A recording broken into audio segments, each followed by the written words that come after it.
Ilana Silas, and today I want to celebrate the gift of singleness. Singleness? Yes, but first, I'm going to give you guys a little background history of where Valentine's Day actually comes from, and then we'll get into the juicy stuff. Contrary to popular belief, Valentine's Day was not originally a celebration of love, nor was it first associated with the Christian Saint Valentine. This commercialized holiday comes from a Roman festival called Lupercalia in celebration of the fertility god Lupercus. It was originally celebrated with prostitution, orgies, and sex with children. But y'all go ahead and enjoy your little nasty holiday. I'll leave a link to a video with more information in the description box below. So even though I'm not big on pagan holidays, I of course obviously still believe in love, y'all. Everybody needs love. There's absolutely nothing wrong with dating, showing the person you're with how much you love them, and there's nothing wrong with the season of singleness. Singleness requires loving yourself, knowing exactly what the purpose of this time in your life is for, focusing on yourself and your goals. When that person comes into your life, they're going to expect you to have actually achieved something. Where is your fruits? What are you actually doing with all of this alone time? If the problem is that you're just bored and don't know what to do with all of your time, then you need to watch my Keys to Better Time Management video. I will leave a link to that video in the description box below, just for you, sis. Desperation around this time of year is not cute, y'all. Say it again for the ones in the back. Desperation, and I see it on Facebook, Twitter especially. People love to put their emotions on Twitter. Y'all need a journal. Oh my gosh. It's really sad. Not just women. Men and women have been getting caught in the hype of Valentine's Day for years. Do not let this little funky holiday make you appear to be desperate. It's not cute. Listen to me, ladies. It's okay to be alone. It's okay to be happy for your friends who are dating in relationships and married. And it's okay to date multiple people. Yes, I said it. It's okay to date multiple people. I'm not saying that it's okay to have a whole phase. That's a little something different. And I'm also not saying that it's okay to be in a relationship with multiple people and to be committed to multiple men. No, don't mistake my words. What I'm saying is, I am young and I am not settling, okay? And I suggest you do the same, sis. Know what you want and accept nothing less, okay? It's our job as women to set the standards. Knowing exactly what we want makes it a lot easier for us to date and to not fall into the trap of, what is it that Derek Jackson called it? Not relationships, time-wasting ships. Time-wasting ships. We don't have time for that. I thought that was so funny because it actually makes so much sense.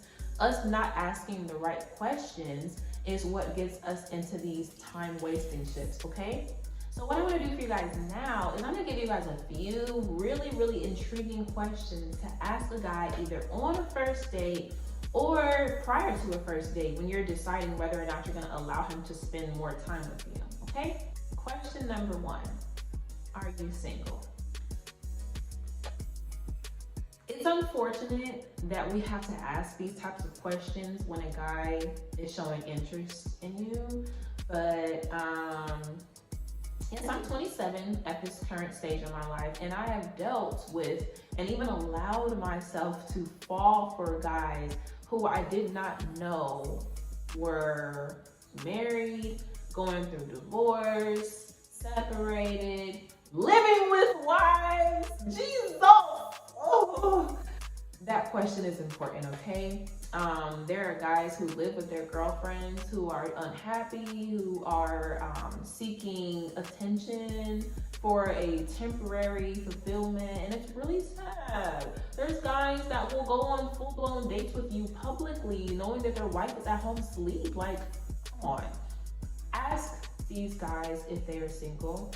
And this is assuming that they will be honest, okay? So we may have to do a little further research sometimes, but it's important to ask because guys and girls nowadays work on a don't ask, don't tell basis. If a guy comes to you and says that he does not volunteer information, but that he's an open book if you ask the right question, that may even be a red flag right there. So you better ask the right questions, ladies, okay?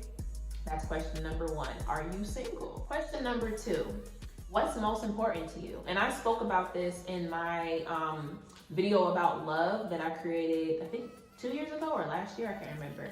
I asked that question in my very first love video. So it was something that is still stuck to me. That's something that's important to know. What's most important to you? You just want to know what is the first thing this person is going to say. It's going to tell you a lot about a person, okay? All right. Question number 3. What do you do for growth? This will tell you a lot about not only what a person does in their free time, but is mental growth important to them? Do they like to read? Do they have a spiritual life? All of these things that attribute to their growth. Are they actually growing? Do they have ambition? This question right here will lead to the answers to all of that, okay? Question number 4.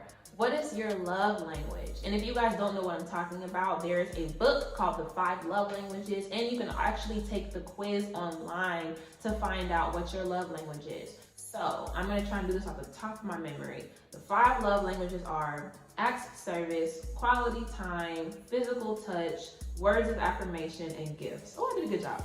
So everyone has a natural love language that they are either used to showing love in this way and want to receive love in this way.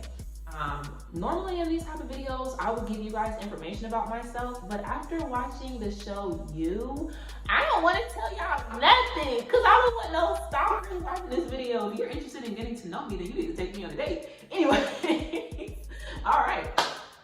So the reason why knowing someone's love language is important is because this is the way that they're going to be able to express love to you. So if this is something that you can receive, then that's good. You may have found a match. But if you really like this person, then knowing their love language will help you to love them better. All right, makes sense? Great. All right, question number 5. Who and what influences you the most? I shouldn't even have to explain why this question is important or is good because what influences you? You want to know, I guess, what is this person filling themselves up with? What inspires this person? Who inspires this person? That will tell you a lot about what type of person they want to be or become. So, give this some thought for yourself too. What influences you the most? Who influences you the most? Is it a celebrity? Is it God? Is it the Word of God? Is it a magazine? Is it a TV show? Is it a way of life? So is it a friend? Give that some thought. It's something that can definitely tell you a lot about yourself and where your mind is going. Okay, question number 6. Do you believe in friends with benefits? This question could have one of 2 outcomes, okay? The first outcome, worst case scenario, this person may be intrigued and may actually say to you, yes, and they may want that with you. So if that's not something that you're looking for, then that will give you the great indication that you don't need to go any further with this person.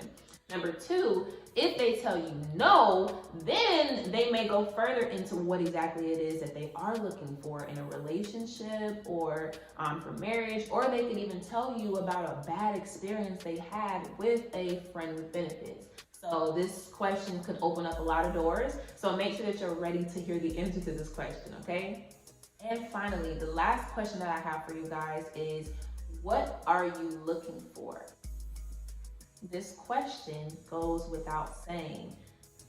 Why do we go on dates with people and just go with the flow without any type of intentions? Like, where is your heart at? Where do you see yourself going? Why am I on this date? You may want to ask those questions of yourself before even going on a date. Are you just looking for a friend? Are you looking for a business partner? Are you looking for someone to spend the rest of your life with? You want to know what this person is looking for so that you don't waste your time and you don't waste their time. All right. Hope you guys found some great questions to just add to your repertoire to ask on a date. I mean, it may help you out. I hope so. If you actually take these questions on a date and you find that they give you some great information, leave me a comment in the comment box below. I'm looking forward to hearing y'all's stories about these dates, okay? Now, on the other hand, if you are not looking for anyone, it's okay to be alone. It's really okay not to date. Focus on yourself, your goals, focus on God. Take yourself out on a date. Now, I will say this, if you are unhappily single, my suggestion to you would not be to take yourself out on a date on Valentine's Day. That will just create unnecessary envy and make you even more unhappy. My suggestion to you, if that is your position, be real with yourself. If you're unhappy and you're single, if you're unhappy and you're single, clap your hands. I don't know why that was funny right now. If you're unhappy and you're single, my suggestion to you for Valentine's Day, if you must participate in the foolishness, I would say to invite your girlfriends over, your single girlfriends who also have nothing else to do, and have a girls' night in. Do whatever it is that makes you guys happy, that makes you guys laugh. Do what girls love to do, but do not leave the house if you don't have to, because everybody else that's in a relationship is gonna be outside the house publicly displaying their love. So just don't participate in it. Do something with other women who are like-minded and just surround yourself with positivity. My last tip to the single ladies is this. If you're unhappy about being single, you need to take some time and evaluate why you're not happy with yourself. Are you falling into the comparison trap of watching everyone else fall in love around you? Do you feel like a man is gonna make you complete? Because he's not. Ladies, the man that God has for you is not looking for an incomplete woman. He's not looking for a woman that's gonna be needy, that is going to be needing him to complete her. In order to one day attract the man that God has for you, you have to be fulfilled. You have to be happy with who you are. You need to be walking in your purpose. Allow God to fill you up, baby girl.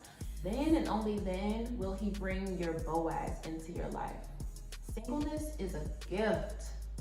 Do not waste this time. All right, y'all. Thank you so much for watching. It's your girl, Ilana Stylist, and I pray that if you are in any season of life that you are just happy and loving it and doing it well, okay? If you're in a relationship, I pray that you're in a fulfilling relationship that's growing and that's going somewhere. If you're married, I pray that your marriage is led by Christ. If you're single, I pray that you are single and satisfied. I pray that you are surrounded by wonderful friends that keep you going and that keep pushing you, and that you are being filled up by God and not waiting for a man to complete you. I pray that y'all are having a blessed day. Don't forget to like, comment on this video, and subscribe to the Hair Ministry. Also, y'all, follow me on Instagram at Ilana Stylist, Twitter, Ilana Stylist, Facebook, Ilana Stylist, and my website is www.ilanastylist. The link will be down in the description box on how to reach me on any platform. All right, thanks again so much for watching, y'all. Bye-bye.